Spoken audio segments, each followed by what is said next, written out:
The people stack में आपका स्वागत है। आज हम भारत में बिजनेस और खासकर एचआर डिपार्टमेंट्स के लिए कुछ बहुत ज़रूरी एम्प्लॉयमेंट पॉलिसीज़ पर बात करेंगे।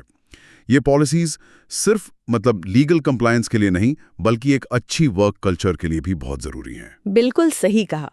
भारत के लेबर लॉज थोड़े पेचीदा हो सकते हैं और ये राज्य के हिसाब से बदलते भी हैं, पर कुछ बेसिक केंद्रीय आवश्यकताएं हैं जो सब पर लागू होती हैं। तो आज हम इन्हीं मुख्य पॉलिसीज को समझने की कोशिश करेंगे। हाँ, और ये भी कि एचआर को इनका पालन पक्का करने के लिए क्या क्या करना चाहिए। तो चलिए शुरू करते हैं। सबसे पहले पॉश एक्ट, कार्यस्थल पर महिलाओं का यौन उत्पीड़न रोकथाम अधिनियम 2013। ये तो शायद 10 या ज्यादा एम्प्लॉय वाली सब कंपनियों के लिए कंपलसरी है ना? जी हाँ, बिल्कुल अनिवार्य है। और इसमें सबसे जरूरी है एक इंटरनल कंप्लेंट्स कमेटी, मतलब आईसीसी बनाना। कई बार कंपनियां बना तो लेती हैं, पर वो सही से काम करे, जांच निष्पक्ष हो, ये पक्का करना असली चुनौती है। अच्छा। और जो छोटी कंपनियां हैं 10 से कम वाली, उन्हें भी जीरो टॉलरेंस पॉलिसी रखनी चाहिए और जरूरत पड़े तो लोकल कंप्लेंट्स कमेटी की मदद लेनी चाहिए। एचआर का रोल सिर्फ कमेटी बनाना नहीं, प्रोसेस क्लियर रखना और लोगों को जागरूक करना भी है। जागरूकता तो बहुत जरूरी है। अच्छा, अब आते हैं मैटरनिटी बेनिफिट्स पर। Maternity benefit act 1961। इसमें महिला कर्मचारियों को पहले 2 बच्चों के लिए 26 हफ्ते। हाँ, 26 हफ्ते। और उसके बाद 12 हफ्ते की पेड लीव मिलती है। जी, और ये भी 10 या उससे ज्यादा कर्मचारियों वाले संस्थानों पर लागू होता है। और एक और बात, अगर 50 या ज्यादा कर्मचारी हैं तो क्रेश डे केयर या शिशु गृह की सुविधा देना भी जरूरी है। ओह अच्छा। हाँ। तो एचआर को सिर्फ छुट्टी अप्रूव नहीं करनी, बल्कि पॉलिसी ऐसी बनानी है जो कानून के हिसाब से हो, और ये भी देखना है कि इस वजह से किसी के साथ भेदभाव ना हो। बिल्कुल सही। अच्छा, अब छुट्टी और काम के घंटों की बात करते हैं। जैसे शॉप्स एंड एस्टैब्लिशमेंट्स एक्ट है, फैक्ट्रीज एक्ट है, इनके तहत कुछ तय छुट्टियां मिलती हैं। Sick leave, casual, earned leave. हाँ, मिलती हैं। आमतौर पर साल में 12 सिक लीव, 12 कैजुअल और 15 अर्न्ड लीव होती हैं। थोड़ी बहुत अलग हो सकती हैं राज्य के हिसाब से। और काम के घंटे? वो भी तय है। दिन में करीब 8-9 घंटे और हफ्ते में 48 घंटे। ये भी इंडस्ट्री और जगह के हिसाब से थोड़ा बदल सकता है। एचआर के लिए ज़रूरी है कि एक क्लियर लीव पॉलिसी हो, अप्लाई कैसे करना है सब पता हो, और हाँ, वर्किंग आवर्स का रिकॉर्ड रखना, ओवरटाइम का ध्यान रखना, ये सब वेलबींग से जुड़ा है। सही कहा। वेलबींग के साथ सही सैलरी मिलना भी उतना ही जरूरी है। मिनिमम वेजेस एक्ट 1948 और पेमेंट ऑफ वेजेस एक्ट 1936। बिल्कुल, कानून कहता है कि कम से कम तय मिनिमम वेज मिले और टाइम पर मिले। जैसे 1000 से कम कर्मचारी हैं तो अगले महीने की 7 तारीख तक सैलरी मिल जानी चाहिए। और ज्यादा हो तो 10 तारीख तक। ओके। और कोई भी इल्लीगल कटौती वो मना है।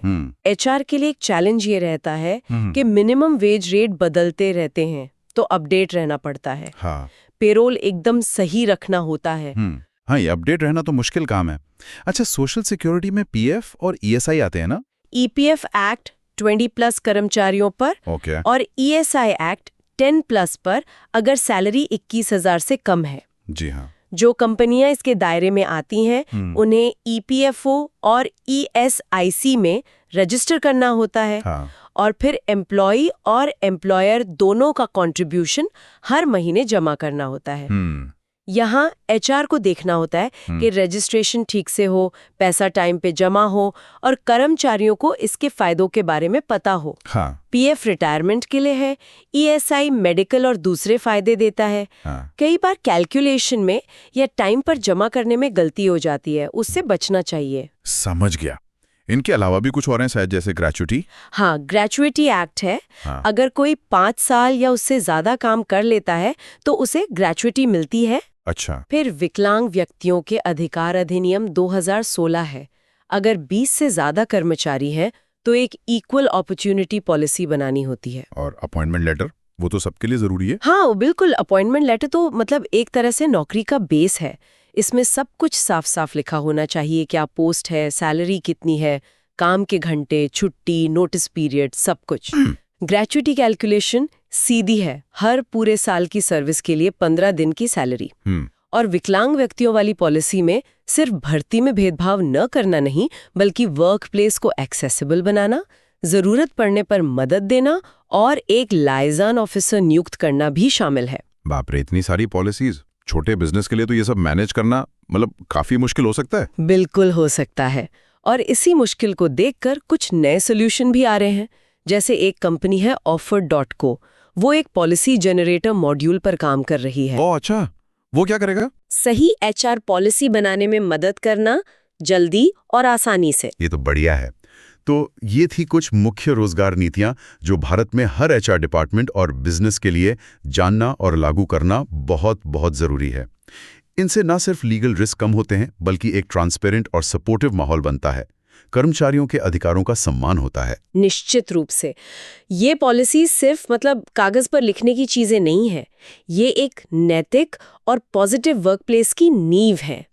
यहाँ एक सोचने वाली बात है, क्या भविष्य में ऑफर्ड जैसे टेक्नोलॉजी सॉल्यूशंस इन मुश्किल कानूनी चीज़ों को इतना आसान बना देंगे कि कंपनियां पॉलिसी बनाने की फॉर्मेलिटी से ज़्यादा अपनी वर्क कल्चर को सच में बेहतर बनाने पर ध्यान दे पाएंगी?